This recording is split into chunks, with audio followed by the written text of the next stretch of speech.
Hello everyone, this is Nikita. Welcome to Nikita bio world.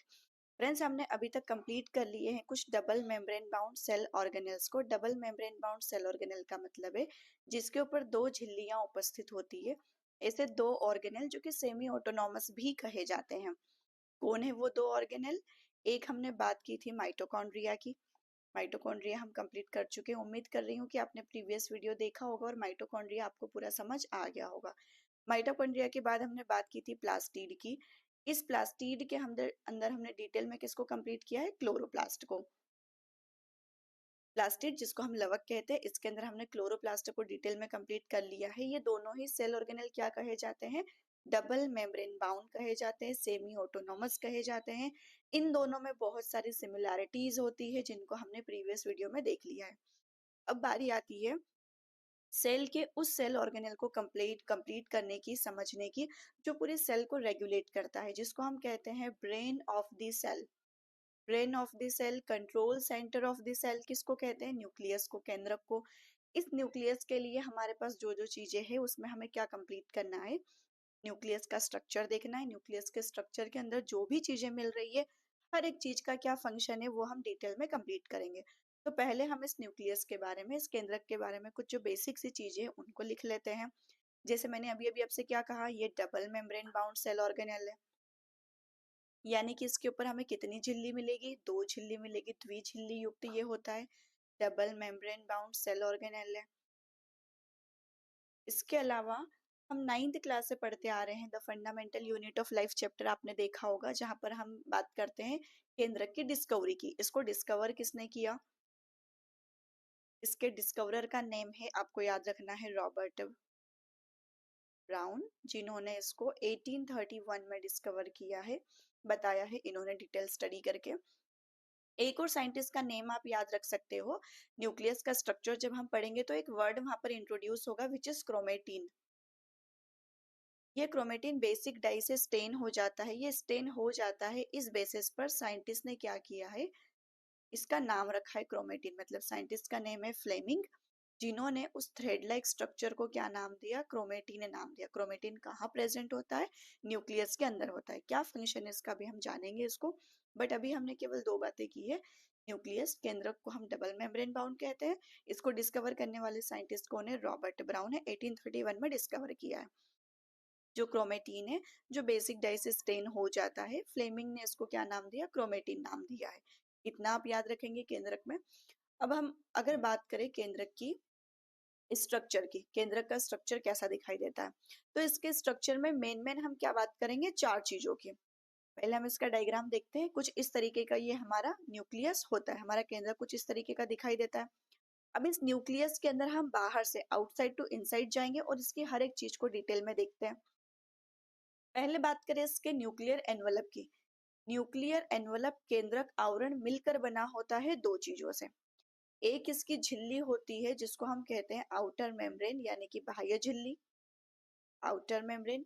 एक इसकी होती है इनर मेम्ब्रेन, आंतरिक झिल्ली जिसे हम कहते हैं। इन दोनों को मिलाकर के हम क्या बोल रहे हैं? न्यूक्लियर एनवलप कह रहे हैं। न्यूक्लियर एनवलप के लिए हम एक और टर्म यूज कर सकते हैं विच इज कैरियोथिका। कैरियो वर्ड किससे रिलेटेड होता है? न्यूक्लियस से। और थीका का मतलब होता है कोटिंग या कवरिंग बोल सकते हैं। तो कैरियोथिका भी कहा जाता है किसको? न्यूक्लियर एनवलप को। किससे मिलकर बना है? आउटर मेम्ब्रेन यानी कि बाह्य झिल्ली से, और इनर मेम्ब्रेन यानी कि आंतरिक झिल्ली से। इन दोनों झिल्लियों के बीच में एक स्पेस प्रेजेंट होता है जिसको हम कहते हैं पेरी न्यूक्लियर स्पेस। दो झिल्लियों के बीच में अभी हमने देखा है गैप प्रेजेंट है जिसको हम कह रहे हैं पेरी न्यूक्लियर स्पेस। अंतर झिल्ली अवकाशिका बोल सकते हैं, अंतर झिल्ली अवकाशिका, या फिर इसी को हम कहते हैं परकेंद्र की अवकाशिका। परकेंद्र की अवकाशिका, ये हम इसको हिंदी में कह सकते हैं। तो ये हमने बात की न्यूक्लियर एनवलप की। अब न्यूक्लियर एनवलप में जो आउटर मेम्ब्रेन है, इस आउटर मेम्ब्रेन से ही कनेक्टेड होती है एक ऑर्गेनेल, हमने पढ़ी है, जिसको एंडोप्लाज्मिक रेटिकुलम कहते हैं, ईआर, अंतःप्रद्रवी जालिका। ये कहाँ से ओरिजिनेट होती है? आउटर मेम्ब्रेन ऑफ न्यूक्लियस से। इसके ऊपर ये जो आउटर मेम्ब्रेन होती है, इसी आउटर मेम्ब्रेन के ऊपर कुछ राइबोसोम्स भी लगे होते हैं।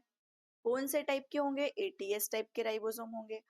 जो एंडोप्लाज्मिक रेटिकुलम होती है उसके ऊपर भी कौन से टाइप के राइबोसोम होते हैं? एटीएस टाइप के होते हैं। माइटोकॉन्ड्रिया और क्लोरोप्लास्ट में हमने बात की है 70s टाइप ऑफ राइबोसोम होते हैं। जो इसकी इनर मेम्ब्रेन होती है, ये इनर साइड में हमें दिखाई देती है। दो मेम्ब्रेन के बीच का स्पेस हमने बात कर ली है। ये है इसकी आउटर मेम्ब्रेन, ये है इसकी इनर मेम्ब्रेन। दोनों मेम्ब्रेन के बीच में आपको स्पेस दिखाई दे रहा होगा। इनर मेम्ब्रेन से जुड़ा हुआ कोई भी यहाँ पर स्ट्रक्चर नहीं है, इसलिए हम इनर मेम्ब्रेन में ज्यादा कुछ बात नहीं कर रहे हैं। इनर मेम्ब्रेन आंतरिक झिल्ली जिसको हम कहते हैं, इतना आप इसमें याद रख सकते हैं। आगे बात करें न्यूक्लियोप्लाज्म की। नाम से समझ में आ रहा होगा, जब हम बात करते हैं किसी सेल के अंदर भरे हुए फ्लूइड की, मैट्रिक्स की, तो हम क्या कहते हैं? अगर सेल के अंदर फ्लूइड भरा है तो उसे हम साइटोप्लाज्म कह देते हैं। अगर न्यूक्लियस के अंदर भरा हुआ होगा तो उस कंडीशन में उसे हम क्या कहेंगे? न्यूक्लियोप्लाज्म कहेंगे। जैसे न्यूरॉन के अंदर जो मैट्रिक्स भरा है, जो फ्लूइड फिल्ड कैविटी है, उसको हम क्या कह देते हैं? न्यूरोप्लाज्म कह देते हैं। तो केंद्रक के अंदर जो द्रव्य भरा होगा उसको केंद्रक द्रव्य कहेंगे। तो ये क्या है? बस न्यूक्लियस का मैट्रिक्स है। आप कमेंट करके बताना, माइटोकॉन्ड्रिया के अंदर जो प्रेजेंट होता है स्पेस या गैप, उसको हमने क्या नाम दिया था, और क्लोरोप्लास्ट के अंदर हमने उसे क्या नाम दिया था। ठीक है, यहाँ पर जो मैट्रिक्स है उसको हमने क्या नाम दे दिया है? न्यूक्लियोप्लाज्मा। इस न्यूक्लियोप्लाज्मा के अंदर हमें क्या क्या चीजें मिलेगी? सारी चीजें। इसके अंदर हमें न्यूक्लियोलस यानी कि केंद्रिका मिलेगी, इसी में हमको डीएनए दिखाई देगा, इसी में हमें आरएनए मिलेगा। ये सारे स्ट्रक्चर कहाँ प्रेजेंट है? इस न्यूक्लियोप्लाज्म के अंदर ही प्रेजेंट होते हैं। नेक्स्ट हम बात करें न्यूक्लियोलस की। न्यूक्लियोलस क्या होती है? नॉन मेम्ब्रेन बाउंड होती है, स्फेरिकल स्ट्रक्चर्स होते हैं। नॉन मेम्ब्रेन बाउंड मतलब झिल्ली का रहित होते हैं, झिल्ली रहित होते हैं। Non membrane bound spherical structures, छोटे छोटे से स्ट्रक्चर होते हैं जो हमारे न्यूक्लियस के अंदर पाए जाते हैं। आप यहाँ डायग्राम में इसको देख लीजिए। ये जो रेड कलर से बनाए हुए हैं, ये कुछ इस तरीके से डॉटेड फॉर्म में बने हुए नॉन मेम्ब्रेन बाउंड होते हैं, बहुत सारे होते हैं। सिंगुलर फॉर्म में हम इसको न्यूक्लियोलस कह देते हैं। तो ये हमने बात की न्यूक्लियोलस की। न्यूक्लियोलस का फंक्शन क्या है? इस न्यूक्लियोलस को हम कहते हैं राइबोसोम फैक्ट्री। प्रोटीन फैक्ट्री हम किसको कहते हैं? राइबोसोम को। लेकिन राइबोसोम को जो बना रही है उसे हम क्या कह रहे हैं? Ribosome factory. तो राइबोसोम को कौन बनाती है? न्यूक्लियोलस, केंद्रिका बनाती है। केंद्रिका को हम कहते हैं राइबोसोम फैक्ट्री। हम डायरेक्टली ऐसा कह देते हैं कि ये राइबोसोम फैक्ट्री बनाती है। न्यूक्लियोलस को हम ऐसा कह देते हैं कि ये राइबोसोम फैक्ट्री है, बट एक्चुअल में ये जो न्यूक्लियोलस होती है ना, ये बनाती है आरआरएनए को। आरआरएनए, इसका फुल फॉर्म ही क्या होता है? Ribosomal RNA. यानी कि ये आरआरएनए किसका फॉर्मेशन करेगा? राइबोसोम्स का। तो ओवरऑल हम ये कह देते हैं कि न्यूक्लियोलस ही क्या बनाती है? राइबोसोम्स बनाती है। तो राइबोसोम फैक्ट्री हम न्यूक्लियोलस को कहते हैं। न्यूक्लियोलस क्या बनाती है? आरआरएनए बनाती है। इसी आरआरएनए से किसका फॉर्मेशन होता है? राइबोसोम्स का फॉर्मेशन होता है। अब एक बात आप यहाँ पर याद रख सकते हैं, एनसीईआरटी में भी ये बात दी हुई है कि न्यूक्लियोलस हमें किन सेल्स में बहुत ज्यादा मिलेगा। न्यूक्लियोलस का नंबर हमें उन सेल्स में ज्यादा मिलता है। न्यूक्लियोलस काम क्या कर रही है? राइबोसोम बना रही है। राइबोसोम का काम क्या होता है? प्रोटीन बनाना। तो जो सेल्स बहुत ज्यादा एक्टिवली क्या कर रही होती है? एक्टिवली प्रोटीन का फॉर्मेशन कर रही होती है, बहुत ज्यादा प्रोटीन निर्माण कर रही होगी। जिस सेल के अंदर प्रोटीन का निर्माण ज्यादा होगा वहां पर राइबोसोम ज्यादा चाहिए होंगे। राइबोसोम ज्यादा चाहिए तो राइबोसोम को बनाता कौन है? आरआरएनए। आरआरएनए ज्यादा चाहिए। आरआरएनए को कौन बना रहा है? न्यूक्लियोलस ज्यादा बना रही है। मतलब आरआरएनए को कौन बना रहा है? न्यूक्लियोलस। तो ओवरऑल न्यूक्लियोलस हमें उन सेल्स में ज्यादा मिलती है, उन कोशिकाओं में ज्यादा मिलती है जो एक्टिवली प्रोटीन सिंथेसिस करते हैं। एग्जाम्पल के लिए आप याद रख सकते हो, सबसे ज्यादा ये न्यूक्लियोलस कहाँ मिलती है? हमें लीवर सेल्स में मिलती है, देन हमें पेनक्रियास में मिलती है। इसके अलावा डब्ल्यूबीसीज के अंदर भी मिलती है, क्योंकि ये एक्टिवली प्रोटीन का फॉर्मेशन करती है। लीवर सेल, और ये एग्जांपल्स नहीं दिए हुए हैं, बस आपके इंफॉर्मेशन के लिए मैंने बताया, आप याद रखना चाहें तो रख सकते हैं। बात अगर आपको समझ में आ गई है तो अच्छी बात है, अदरवाइज मैं एक बार और रिपीट करती हूँ। राइबोसोम फैक्ट्री हम किसको कहते हैं? न्यूक्लियोलस को कहते हैं। न्यूक्लियोलस हमें कहाँ ज्यादा मिलेगा? जहां पर प्रोटीन बहुत ज्यादा बनेगा। प्रोटीन कहाँ ज्यादा बनेगा? लीवर में बहुत ज्यादा बनता है, लीवर के अंदर प्रोटीन का सिंथेसिस बहुत ज्यादा होता है, इसीलिए न्यूक्लियोलस ज्यादा है। न्यूक्लियोलस ज्यादा है इसलिए आरआरएनए बहुत ज्यादा है। आरआरएनए बहुत ज्यादा है इसलिए राइबोसोम ज्यादा बन रहे हैं, राइबोसोम ज्यादा है इसलिए प्रोटीन ज्यादा बन रहा है। तो ये सारी बातें आपस में इंटरलिंक्ड है, तो आप इन सबको अच्छे से याद रख सकते हैं। आगे अब आपको एक टर्म दिखाई दे रही होगी विच इज क्रोमेटिन। क्या होता है ये क्रोमेटिन, जिसको फ्लेमिंग ने ये नाम दिया है। क्रोमेटिन नाम किसने दिया है? फ्लेमिंग ने दिया है। क्या मतलब होता है इस क्रोमेटिन का, इसको समझते हैं। इसके नाम में ही आपको क्या दिखाई दे रहा है? क्रोमा। क्रोमा का मतलब क्या है? यहाँ पर कलर। ऐसा कोई धागा, ऐसा कोई थ्रेड जो क्या हो रहा हो? स्टेन हो रहा हो, अभिरंजित हो रहा हो, स्टेन हो रहा हो। किससे? किसी भी तरीके की डाई से। मतलब हम डाई करते हैं, यानी कि इसको हम बायोलॉजी की लैंग्वेज में क्या कहते हैं? स्टेनिंग करना कहते हैं। तो अगर ये धागा क्या कर रहा है? डाई को ले रहा है, उस स्टेन को ले पा रहा है, इसीलिए मतलब स्टेन को ये ले लेता है। ये जो क्रोमेटिन होता है ये स्टेन को ले लेता है, इसीलिए फ्लेमिंग ने इस धागे को क्या नाम दे दिया? क्रोमेटिन नाम दे दिया। क्रोमेटिन, डीएनए, क्रोमोसोम, इन तीनों में क्या डिफरेंस है ये अभी हम थोड़ी देर में समझ जाएंगे। तो अभी सिर्फ आपको इतना याद रखना है, ये क्रोमेटिन क्या है? एक धागा है जो एक डाई से स्टेन हो जाता है, इसीलिए इसको हमने क्रोमेटिन नाम दिया है। अब हम आगे बात करते हैं हमारे न्यूक्लियस के स्ट्रक्चर की। जो जो चीजें अभी हमने ऊपर पढ़ी है बस उनको यहाँ पर हम लेबल करने वाले हैं। आउटर मेम्ब्रेन की हमने बात कर ली है, जो कि इंटरलिंक्ड होती है किससे? एंडोप्लाज्मिक रेटिकुलम से। अंतःप्रद्रवी जालिका का फॉर्मेशन यहीं से होता है। इनर मेम्ब्रेन की हमने बात कर ली है, इन दोनों के बीच का ये जो स्पेस है इसको हमने क्या नाम दिया? Perinuclear space. इस पेरीन्यूक्लियर स्पेस का जो विड्थ है, ये जो गैप है, इसका साइज आप याद रख सकते हो 10 टू 50 नैनोमीटर। ये दिया हुआ इसलिए हमें याद रखना है, 10 टू 50 नैनोमीटर इसका गैप का साइज होता है। इसके बाद हमने इस स्ट्रक्चर की बात कर ली है जिसको हम क्या कहते हैं? न्यूक्लियोलस, केंद्रिका। ये जो पूरा स्ट्रक्चर आपको दिखाई दे रहा है जो कि हम मैट्रिक्स या गैप जिसको कह रहे हैं, ये हमारे न्यूक्लियस का क्या कहलाता है? न्यूक्लियोप्लाज्म कहलाता है। इस न्यूक्लियोप्लाज्म के अंदर अब हमें क्या क्या दिखाई दे रहा है? ये जो आपको इतना कॉइल्ड फॉर्म में दिखाई दे रहा है, यही क्या है? हमारा क्रोमेटीन है। जो ये कॉइल्ड आपको दिखाई दे रहा है यही क्या है? क्रोमेटीन है। ये क्रोमेटीन किससे मिलकर के बना हुआ है? इस क्रोमेटीन के अलावा इस क्रोमेटीन के आसपास आपको जो स्ट्रक्चर्स दिखाई दे रहे हैं ये है आरएनए। क्रोमेटीन ओवरऑल क्या है? डीएनए है। डीएनए आगे चल करके क्या बनाएगा? आरएनए। तो हमने आरएनए को रिप्रेजेंट कर दिया। अब जो डीएनए होता है, क्योंकि इसकी लेंथ कितनी होती है? 2.2 मीटर का होता है एक यूकैरियोटिक डीएनए। इतने बड़े डीएनए को हमारे न्यूक्लियस जिसका साइज है 10⁻⁻⁶, इतना स्मॉल होता है हमारा न्यूक्लियस, तो उसके अंदर इतने बड़े डीएनए को पैकेज्ड करने के लिए यहाँ पर क्या चाहिए? कुछ प्रोटीन्स चाहिए। तो ये जो मैंने आपको ग्रीन कलर से बता रखे हैं ये है यहाँ पर हिस्टोन प्रोटीन। हिस्टोन प्रोटीन, और कुछ आपको अलग से भी यहाँ पर डॉटेड स्ट्रक्चर दिखाई दे रहा होगा, ये कुछ होते हैं नॉन हिस्टोन प्रोटीन, यानी कि हमारे डीएनए को बाइंड करने के लिए, बांधने के लिए हिस्टोन प्रोटीन प्लस कुछ नॉन हिस्टोन प्रोटीन्स भी चाहिए होते हैं। तो non histone protein, histone protein, RNA और डीएनए, ये सभी मिलकर के ही क्या कहलाता है? हमारा क्रोमेटीन कहलाता है।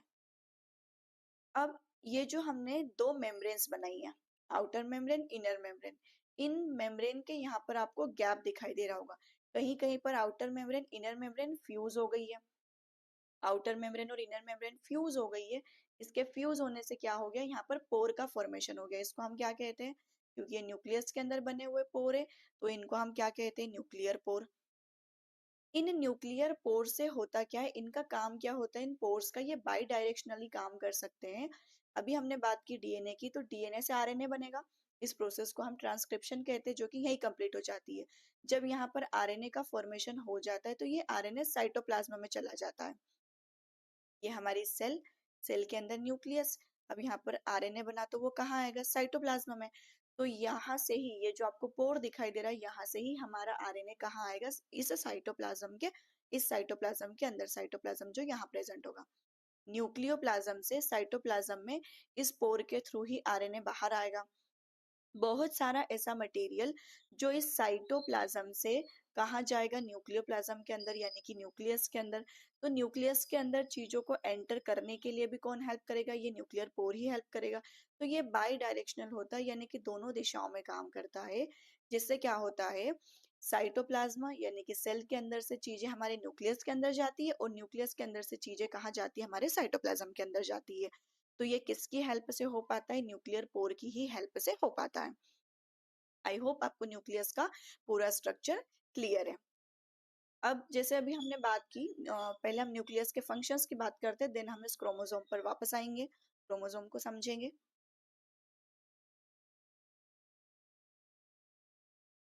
काम क्या है इस न्यूक्लियस का, क्या काम करता है न्यूक्लियस।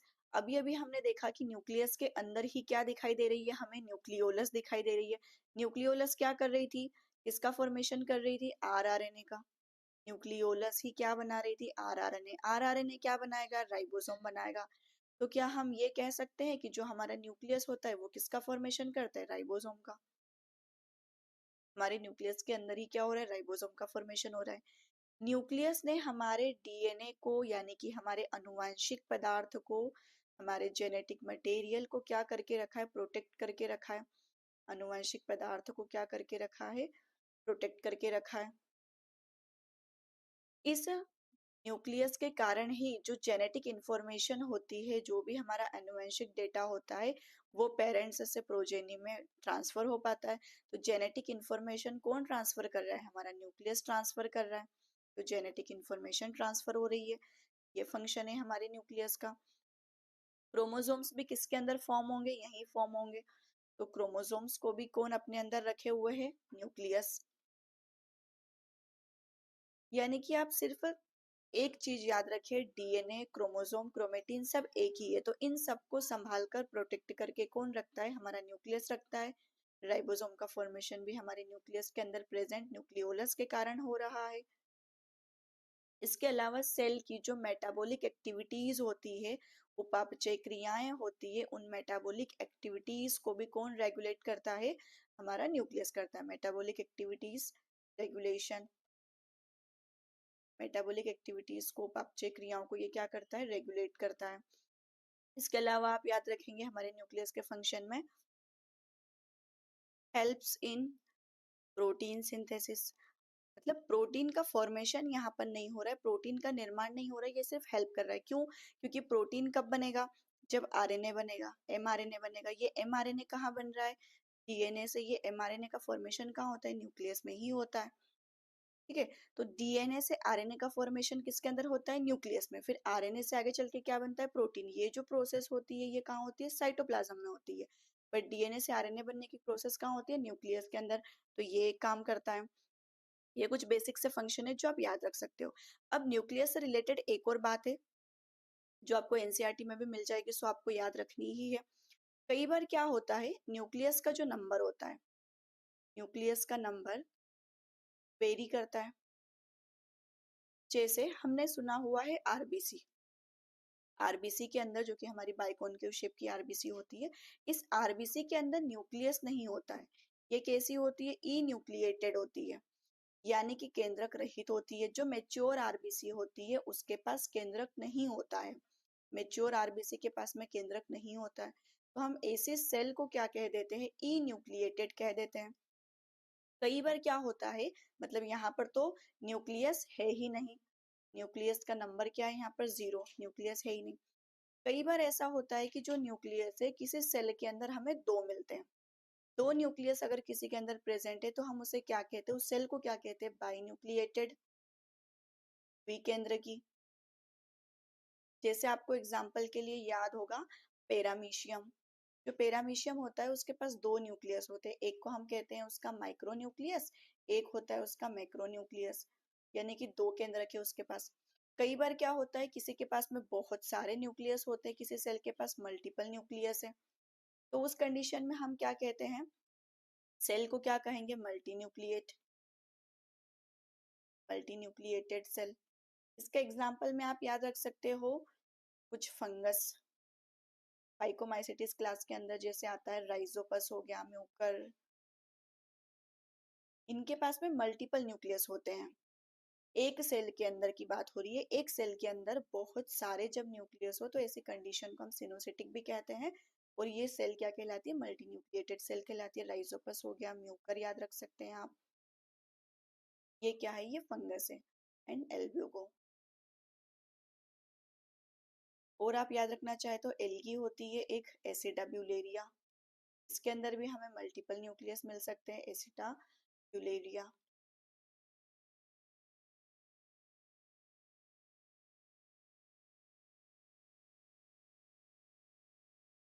ये तो ही मल्टीपल न्यूक्लियस की बात, ये दो न्यूक्लियस की बात। और यहाँ हमने बात की जब न्यूक्लियस है ही नहीं। जनरलाइज्ड जो हमारी सेल्स होती है, सारी सेल्स के अंदर हमें कितने न्यूक्लियस मिलते हैं, एक न्यूक्लियस मिलता है। तो वो हमारी नॉर्मल सेल्स कहलाती है, न्यूक्लिएटेड कहलाती है, जिनके अंदर एक ही न्यूक्लियस प्रेजेंट हो। तो हमने ये देख लिया कि जो न्यूक्लियस होता है उसका नंबर वेरी कर सकता है। किसी सेल में न्यूक्लियस होगा ही नहीं, उसको हम केंद्रक रहित कहेंगे। जिसमें दो न्यूक्लियस होंगे उसको बाई न्यूक्लिएटेड कह देंगे, द्विकेंद्रकी। जिसमें मल्टीपल न्यूक्लियस है उसे बहुकेंद्रकी कह देंगे। बहुत सारे न्यूक्लियस वाले सेल के एग्जाम्पल्स भी हमने देख लिए हैं।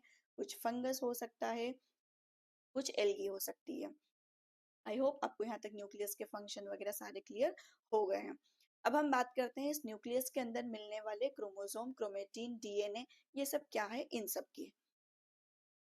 स्टार्ट करते हैं क्रोमोसोम के साथ। क्रोमोसोम को हम क्या कहते हैं, गुणसूत्र हिंदी में इसे कहा जाता है। अब ये गुणसूत्र का फॉर्मेशन कैसे होता है, एक सेल जब इस सेल को डिवाइड नहीं होना है, यानी कि इस कोशिका को क्या नहीं होना है, विभाजित नहीं होना है, तो इसका जो न्यूक्लियस होता है वो भी इसके पास सिंगल एक न्यूक्लियस रखा हुआ है। और इस न्यूक्लियस के अंदर इसका जो जेनेटिक मटेरियल है यानी कि डीएनए, हमारा डीएनए यूकेरियोटिक डीएनए कैसा होता है, डबल हेलिकल होता है, कुछ इस तरीके से डबल स्ट्रैंडेड होता है। मतलब दो स्ट्रैंड होते हैं, एक धागा ये एक धागा ये, डबल स्ट्रैंडेड होता है। ये आपस में कुछ इस तरीके से उलझा हुआ होता है और यहाँ पर पड़ा हुआ है। जब इस सेल को डिवाइड नहीं होना है, इस न्यूक्लियस को भी डिवाइड नहीं होना है, उस कंडीशन में जो ये जेनेटिक मटेरियल है बस ऐसा उलझा हुआ सा एक धागे के रूप में पड़ा हुआ होता है, जिसको हम क्या नाम दे देते हैं, क्रोमेटिन। ये क्रोमेटिन बना किससे है, डीएनए से। मतलब क्रोमेटिन बनने से पहले क्या है, डीएनए। कुछ इस तरीके का हमारा डीएनए है।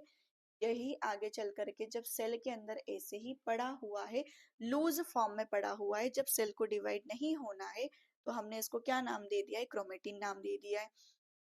ये डबल स्ट्रैंडेड है, कुछ इस तरीके से बस ये पड़ा हुआ है। जब ये कंडेंस होना स्टार्ट कर दे, जब ये कॉइल्ड होना स्टार्ट कर दे, ये इकट्ठा होना स्टार्ट कर दे, तो ये किसका फॉर्मेशन कर लेता है, आगे चल करके क्रोमोसोम का। लेकिन ऐसा क्रोमोसोम हमें कब दिखाई देता है, जब सेल डिवाइड करने वाला होता है, यानी कि मेटाफेज स्टेज में। हमें बिल्कुल धागे के जैसा कब दिखाई देता है, इंटरफेज में। ये इंटरफेज, मेटाफेज, ये सब क्या है, जब सेल डिवाइड होती है, विभाजित होती है, तो वो कुछ फेजेस से होकर गुजरती है, कुछ स्टेजेस आती है। तो पहली जो स्टेज है इंटरफेज, यहाँ पर सेल डिवाइड नहीं होता है, नॉर्मल अपनी फेज में पड़ा हुआ है। तो उस कंडीशन में जो ये धागा आपको दिखाई दे रहा है कुछ ऐसा ही उलझा हुआ सा लूजली पड़ा हुआ होता है। तो हमने उस कंडीशन में उसे क्या नाम दे दिया, क्रोमेटिन नाम दे दिया। वो डीएनए तो अभी भी है ही, क्योंकि वो डबल हेलिकल ही है। तो वो जो हमारा क्रोमेटिन है वो डीएनए तो है ही है, लेकिन बस ऐसे ही पड़ा हुआ, इसलिए हमने उसे क्रोमेटिन कह दिया। जब कंडेंस हो जाएगा किस फॉर्म में आ जाएगा, क्रोमोसोम के फॉर्म में आ जाएगा। एक डीएनए मॉलिक्यूल से कितने क्रोमोसोम का फॉर्मेशन होता है, एक क्रोमोसोम का फॉर्मेशन होता है। ये क्रोमोसोम कब बनता है, जब सेल डिवाइड होती है। और अगर हमें क्लियरली हमारी सेल के अंदर किसको देखना है, क्रोमोसोम को, तो हम किस स्टेज में उसे देख पाते हैं, मेटाफेज स्टेज में देख पाते हैं। अब ये जो क्रोमोसोम है, ये क्रोमोसोम दिखाई कैसा देता है, इसका स्ट्रक्चर हमें कैसा मिलेगा। अच्छा, यहाँ पर जाने से पहले हम एक बात कर लेते हैं। ये जो क्रोमेटिन होता है, ये क्रोमेटिन क्योंकि एक धागे के रूप में है, तो इसको जब हम स्टेन करते हैं तो हम कुछ बेसिक डाइस का यूज करते हैं। जैसे हमने बात की थी आगे, ये डाई से स्टेन हो जाता है, इसीलिए इसका नाम क्रोमेटिन रखा। किसने रखा, फ्लेमिंग ने रखा। तो जिन बेसिक डाई से ये स्टेन होता है उनके नाम आप याद रखना चाहे तो रख सकते हैं। फ्यूलजेन होता है, या फिर इसी दूसरा इसका नाम होता है एसिटोकार्मिन। तब दूसरी जो डाई है, एक तो एसिटोकार्मिन है और एक फ्यूलजेन है। आप किसी का भी यूज करके इसको डाई कर सकते हैं, इसको स्टेन कर सकते हैं। तो ये डाई के नाम आप याद रख सकते हैं। इनका नेचर कैसा होता है, बेसिक होता है, क्षारीय होता है। क्योंकि जो हमारा डीएनए होता है वो कैसा होता है, एक तो एसिडिक होता है। तो इसको बाइंड करने के लिए क्या चाहिए, बेसिक चीजें चाहिए। तो ये जो एसिडिक हमारा डीएनए है, उसको डाई करने के लिए, उसको स्टेन करने के लिए हम बेसिक डाई का यूज करते हैं। वो डाई कौन सी है, फ्यूलजेन है, एसिटोकार्मिन है। आगे अब ये जो हमारा क्रोमोसोम है, इस क्रोमोसोम के स्ट्रक्चर में कुछ हमें ऐसी चीजें दिखाई देती है। सबसे पहले बात करें, यहाँ सेंटर में आपको कुछ व्हाइट पोर्शन दिखाई दे रहा होगा, इसको आप याद रखेंगे, ये होता है सेंट्रोमियर, गुणसूत्र बिंदु जिसे हम कहते हैं। पहले इसकी लेबलिंग कर लेते हैं, इसके बाद इसको मैं आपको फिर से समझाती हूँ। सेंट्रोमियर या फिर इसी को हम कहते हैं गुणसूत्र बिंदु।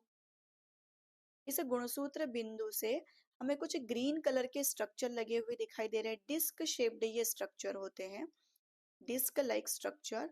इनको हम कहते हैं काइनेटोकोर। इनको क्या कहा जाता है? काइनेटोकोर। ध्यान से सुनेंगे अगर आप, तो आपको हर एक नाम याद भी हो जाएगा और क्लियर भी हो जाएगा, तो प्लीज थोड़ा सा अटेंशन के साथ में आप इसको देखें। काइनेटोकोर एक डिस्क लाइक स्ट्रक्चर होता है, जो आपको कहाँ लगा हुआ दिखाई दे रहा है?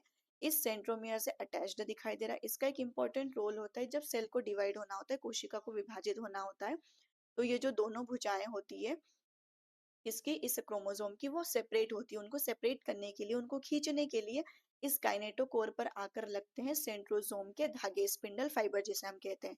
अभी हो सकता है आपको समझ नहीं आया, सेल डिवीजन जब हम पढ़ते हैं तो वहां पर इसको हम बहुत अच्छे से और समझेंगे, लेकिन अभी आप देखें, ये जो काइनेटोकोर है दोनों साइड है, यहाँ पर कुछ ऐसे धागे आकर जुड़ जाते हैं।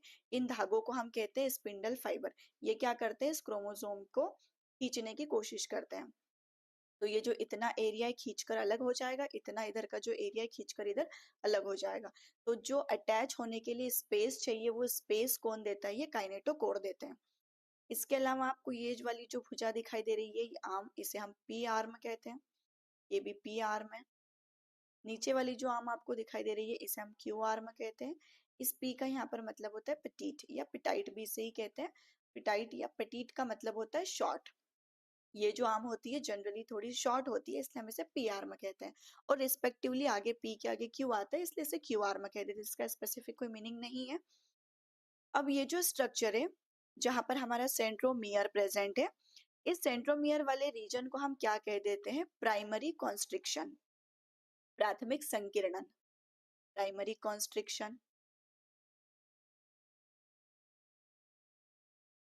प्राथमिक संकीर्णन।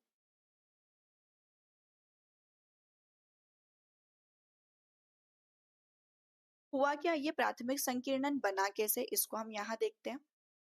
जैसे ये हमारा एक नॉर्मल सा धागा है, जो कि हमारा क्रोमोसोम है, ये चल करके क्रोमोसोम बनेगा। ये अभी क्या है? क्रोमेटिन है। ये कंडेंस होना स्टार्ट होता है, तो जब ये कंडेंस होता है तो कुछ इस तरीके से कंडेंस होते होते यहाँ पर बीच में कॉन्स्ट्रिक्शन बन जाता है, और फिर आगे वापस ये कंडेंस होना शुरू होता है, और इसके ऊपर एक non protein, non histone protein आकर के कुछ इस तरीके से बाइंड होता है, और ये जो हमारा क्रोमेटिन था किसमें कन्वर्ट हो जाता है? क्रोमोसोम में। तो ये जो कॉन्स्ट्रिक्शन आया ना, ये जो बीच में स्पेस आया जहां हमारा सेंट्रोमियर लगा हुआ है, इसी स्पेस को हम क्या कह देते हैं? प्राइमरी कॉन्स्ट्रिक्शन कह देते हैं, प्राथमिक संकीर्णन। प्राथमिक संकीर्णन के आगे एक किसी किसी क्रोमोसोम में हमें द्वितीयक संकीर्णन भी मिलता है। द्वितीयक संकीर्णन यानी कि सेकेंडरी कॉन्स्ट्रिक्शन। ये हमें हर क्रोमोसोम में मिले ऐसा जरूरी नहीं होता है। सेकेंडरी कॉन्स्ट्रिक्शन जहां पर ये हमें मिल रहा है, ये वाला एरिया, ये हमारा आर्म हो गया, क्रोमोसोम का आर्म। इसके आगे ये जो स्पेस दिखाई दे रहा है, इस पूरे स्ट्रक्चर को हम क्या कह देते हैं? Secondary constriction. ये मैंने यहाँ पे लिखा है सेकेंडरी कॉन्स्ट्रिक्शन। कई बार क्या होता है, सेकेंडरी कॉन्स्ट्रिक्शन के ऊपर भी एक स्ट्रक्चर पाया जाता है, जिसकी बात अभी हम आगे करेंगे। इसे सैटेलाइट कहते हैं, आगे मैं इसको आपको फिर से बताऊंगी। इसके अलावा इस क्रोमोसोम में आप एक और चीज याद रख सकते हो, इसकी आर्म्स के एंड पर, यहाँ पर एक और स्ट्रक्चर पाया जाता है, जिसे हम कहते हैं टीलोमियर। से क्या कहा जाता है? टीलोमियर कहा जाता है। होता क्या है, जब जब सेल डिवाइड करती है तो ये टीलोमियर शॉर्ट होता जाता है, मतलब ये आर्म क्या होती जाती है? शॉर्ट होती जाती है। जब इस सेल का लाइफ स्पेन कंप्लीट हो जाएगा, टीलोमियर खत्म हो जाएगा, तो सेल की डेथ हो जाएगी। तो सेल की डेथ कब हो पाती है? जब ये टीलोमियर खत्म होता है। जो हमारी एजिंग होती है, एजिंग के लिए रिस्पॉन्सिबल कौन है? ये टीलोमियर। ये टीलोमियर शॉर्ट होता चला जाता है, खत्म हो जाता है लास्ट में, इसीलिए उस सेल की क्या हो जाती है? डेथ हो जाती है। तो आप टीलोमियर याद रखेंगे, जो आर्म्स होती है उसके एंड पोर्शन पे मिलेगा। यहाँ पर आपको दिखाई दे रहा है सेकेंडरी कॉन्स्ट्रिक्शन। सेकेंडरी कॉन्स्ट्रिक्शन के ऊपर मैंने एक स्ट्रक्चर बना जिसे हम सैटेलाइट कह रहे हैं। ये होता है हमारे एक नॉर्मल से क्रोमोसोम का स्ट्रक्चर। अब मैंने आपको बताया गुणसूत्र बिंदु, सेंट्रोमियर, जो कि यहाँ सेंटर में प्रेजेंट है। सेंट्रोमियर कहाँ पर प्रेजेंट है, इसके बेसिस पर हमारे क्रोमोसोम को अलग अलग टाइप में डिवाइड किया हुआ है। मतलब आप क्रोमोसोम को डिवाइड कर सकते हो किस बेसिस पर, सेंट्रोमियर के बेसिस पर। सेंट्रोमियर के बेसिस पर हम क्या कर सकते हैं, हमारे क्रोमोसोम के टाइप्स बता सकते हैं। जैसे आपको यहाँ पर 4 स्ट्रक्चर दिखाई दे रहे हैं। पहले टाइप के क्रोमोसोम को हम कह रहे हैं मेटासेंट्रिक, मध्य केंद्री। मध्य से समझ में आ रहा है मिडिल, यानी कि ऊपर वाली दोनों आर्म्स और नीचे वाली आर्म्स इनके सेंटर में प्रेजेंट है। जो हमारा सेंट्रोमियर है बिल्कुल बीचों बीच है, तो जो हमारी पी आर्म है वो क्यू आर्म के इक्वल ही है। मतलब यहाँ पर जो हमारी पी आर्म और क्यू आर्म है ये दोनों क्या है, इक्वल है, इक्वल आर्म्स प्रेजेंट है। सेकेंड वाला स्ट्रक्चर सब मेटासेंट्रिक उप मध्य केंद्री का। जब आप देखोगे इसको देखोगे तो अनइक्वल आर्म्स मिल रही है। जो ऊपर वाली आर्म्स आपको दिखाई दे रही है वो क्या हो गई है, शॉर्ट हो गई है। क्यों? क्योंकि जो हमारा सेंट्रोमियर है वो हमें थोड़ा ऊपर खिसका हुआ सा दिखाई दे रहा है, जिससे हमारी नीचे वाली जो क्यू आर्म्स है वो लॉन्ग दिखाई दे रही है और ऊपर वाली आर्म्स शॉर्ट दिखाई दे रही है। थर्ड स्ट्रक्चर में आप देखेंगे एक्रोसेंट्रिक, जहां पर बिल्कुल टर्मिनल के पास पहुंच गया है। ये जो सेंट्रोमियर है कहाँ पहुंच गया है, टर्मिनल के पास, बिल्कुल एंड पोर्शन पर पहुंच गया है। जहां पर पी आर्म एक्सट्रीम शॉर्ट हो जाती है और क्यू आर्म एक्सट्रीम लॉन्ग हो जाती है। जबकि आप टीलोसेंट्रिक में देखेंगे तो टीलो का मतलब ये टीलोमियर, जहां पर हमारा सेंट्रोमियर कहाँ पहुंच गया है, टर्मिनल पर पहुंच गया है, एकदम टीलोमियर के पास पहुंच गया है। तो इसे हम क्या कहते हैं, telocentric terminal centromere. Terminal centromere का मतलब है कि टर्मिनल पर पहुंच गया है क्या, सेंट्रोमियर। तो सेंट्रोमियर के बेसिस पर हमारे क्रोमोसोम 4 टाइप्स के होते हैं। नाम आप याद रख सकते हैं, मेटासेंट्रिक जहां पर बिल्कुल सेंटर में प्रेजेंट है, सब मेटासेंट्रिक जहां पर सेंटर से थोड़ा सा ऊपर है हमारा क्या, सेंट्रोमियर। क्लोज टू टर्मिनल पहुंच जाए तो एक्रोसेंट्रिक कहेंगे और बिल्कुल टर्मिनल पर पहुंच जाए तो इसे हम टिलोसेंट्रिक कहेंगे। तो ये हमारे क्रोमोसोम के चारों टाइप्स की हमने बात कर ली है। अब वापस मैंने जैसे आपसे कहा था कि सैटेलाइट स्ट्रक्चर भी कुछ पाया जाता है, तो इसको हम एक बार फिर से देख लेते हैं। ये वाला जो एरिया आपको दिखाई दे रहा है, ऊपर पी आर्म नीचे क्यू आर्म, इन दोनों को एक साथ मिलाकर हम कह देते हैं क्रोमेटिड। ये स्ट्रक्चर क्या कहलाता है, क्रोमेटिड। क्रोमेटिड के अंदर आपको धागे जैसा कुछ स्ट्रक्चर दिखाई दे रहा है। जैसे मैंने आपसे कहा नहीं था, ये फोल्डिंग, मतलब ये जो हमारा क्रोमोसोम सॉरी हमारा जो डीएनए कुछ ऐसे कॉइल्ड होता है, फिर बीच में सेंट्रोमियर आया, फिर वापस कॉइल्ड होता है। तो ये जो कॉइलिंग है ना, ये जो कॉइलिंग आपको दिखाई दे रही है, इसी को हमने क्या नाम दिया है, क्रोमोनिमेटा। इसी को हम क्या नाम दे रहे हैं, क्रोमोनिमेटा। और फिर इसके ऊपर से नॉन हिस्टोन प्रोटीन ऐसे आकर बाइंड हो रहे हैं, तब ये क्रोमोसोम बन गया। तो ये जो आपको स्ट्रक्चर दिखाई दे रहा है, ये नॉन हिस्टोन प्रोटीन से बना हुआ है। और ये जो सेंटर में आपको दिखाई दे रहा है धागा, ये क्रोमोनिमेटा है। अब क्रोमोनिमेटा, ये क्रोमोनिमेटा प्लस इसके ऊपर नॉन हिस्टोन प्रोटीन, ये क्या कहलाएगा, पी आर्म। क्रोमोनिमेटा इसके ऊपर नॉन हिस्टोन प्रोटीन क्या कहलाएगा, Q arm. P arm Q arm इन दोनों को मिलाकर क्या बोलेंगे, क्रोमेटिड बोलेंगे। तो ये एक क्रोमेटिड, ये एक दूसरा क्रोमेटिड। यानी कि ऐसे क्रोमोसोम में हमें कितने क्रोमेटिड दिखाई दे रहे हैं, 2 क्रोमेटिड। तो क्या ये एक क्रोमोसोम नहीं है, ये भी एक क्रोमोसोम है, लेकिन इसके अंदर हमें क्रोमेटिड कितने मिल रहे हैं, एक क्रोमेटिड। ये भी एक ही क्रोमोसोम है, लेकिन कितने क्रोमेटिड वाला, 2 क्रोमेटिड वाला। क्रोमोसोम का नंबर कैसे डिसाइड हुआ, यहाँ पर सेंट्रोमियर कितने प्रेजेंट है, अगर एक सेंट्रोमियर है, एक गुणसूत्र बिंदु है, तो एक क्रोमोसोम होगा। यहाँ पर भी हमें कितने गुणसूत्र बिंदु दिखाई दे रहे हैं, एक ही दिखाई दे रहे, तो ये भी क्या कहलाएगा, एक ही क्रोमोसोम कहलाएगा। इसको हम मोनाड कह देते हैं और इसको हम डायाड कह देते हैं। अभी आपको ये चीज समझ नहीं आएगी, सो आप सिर्फ इतना याद रखें कि ये एक क्रोमेटिड है, यहाँ पर 2 क्रोमेटिड है। ये भी एक ही क्रोमोसोम है, ये भी एक ही क्रोमोसोम है। ठीक है, अब इस स्ट्रक्चर में हमने जो डायग्राम अभी देखा, जहाँ पर हम सैटेलाइट की बात कर रहे हैं, इसको एक बार फिर से देखते हैं। सैटेलाइट आपको बना हुआ दिखाई दे रहा है, जहां पर सेकेंडरी कॉन्स्ट्रिक्शन है। सेकेंडरी कॉन्स्ट्रिक्शन के ऊपर ये जो येलो कलर से मैंने बनाया है, यही क्या है, सैटेलाइट। जिन क्रोमोसोम के अंदर सैटेलाइट प्रेजेंट होता है, ऐसे क्रोमोसोम को हम क्या कहते हैं, सेट क्रोमोसोम कहते हैं। ऐसा क्रोमोसोम जिसमें सैटेलाइट भी प्रेजेंट है, ऐसे क्रोमोसोम को हम क्या कहते हैं, सेट क्रोमोसोम कहते हैं। इस स्ट्रक्चर में कुछ भी एक्स्ट्रा नहीं है, सब कुछ जो हमने पहले पढ़ा है ये सारा वही है। ठीक है, आई होप आपको क्रोमेटिड ये सब क्लियर हो गया होगा, क्रोमेटिड क्या है, क्रोमोनिमेटा क्या है। अगर इसको समराइज करें, क्रोमेटिन जो कि उलझा हुआ सा एक धागा है, डीएनए क्या है, डीएनए हमारा कुछ ऐसा डबल हेलिकल होता है, डबल स्ट्रैंडेड होता है। यही जब ऐसे धागे के रूप में पढ़ा है तो क्रोमेटिन नाम दिया। ये क्रोमेटिन जब कंडेंस हो गया तो किसका फॉर्मेशन किया? क्रोमोसोम का। अगर आप सीक्वेंस की बात करें तो आप ये लिखेंगे, डीएनए हो गया, क्रोमेटिन हो गया, और क्रोमेटिन आगे मोर कंडेंस्ड होने के बाद किसका फॉर्मेशन करेगा? क्रोमोसोम का फॉर्मेशन करेगा। अब यहाँ पर दो टर्म्स आपको दिख रही है, एक है हेटेरोक्रोमेटिन, एक है यूक्रोमेटिन। मैंने अभी आपसे क्या बोला? जो हमारा क्रोमोसोम बनाने के लिए क्रोमेटिन है, एक धागा है, कुछ इस तरीके से उलझे हुए धागे के रूप में पड़ा है। कई बार क्या होता है, इसको जब आप डाई करोगे, स्टेन करोगे, तो ये स्टेन को ले लेगा, लेकिन इस धागे का कुछ पोर्शन ऐसा होता है जो गहरा हो जाता है, स्टेन को अच्छे से ले लेता है। लेकिन कहीं कहीं पर क्या होता है, ये क्रोमेटिन कुछ ज्यादा ही उलझा हुआ होता है। ये जो क्रोमेटिन है, ये जो धागा है, कई बार बहुत ज्यादा उलझा हुआ होने के कारण स्टेन को कुछ ज्यादा ही ले लेता है, कुछ इस तरीके से उलझा हुआ है।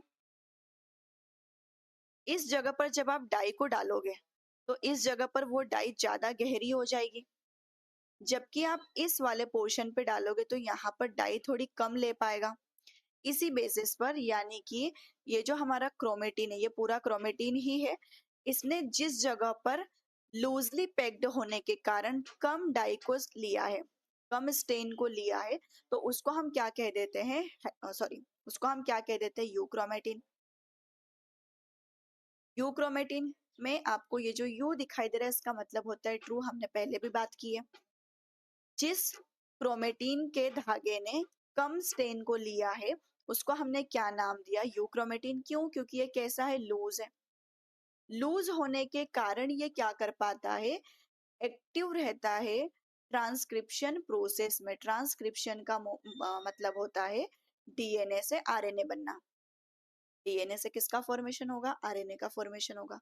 तो क्योंकि ये लूजली पैक्ड है, कैसा पैक्ड है? लूजली पैक्ड है, तो ये एक्टिवली क्या कर पाता है? ट्रांसक्राइब हो पाता है, डीएनए से आरएनए बना पाता है।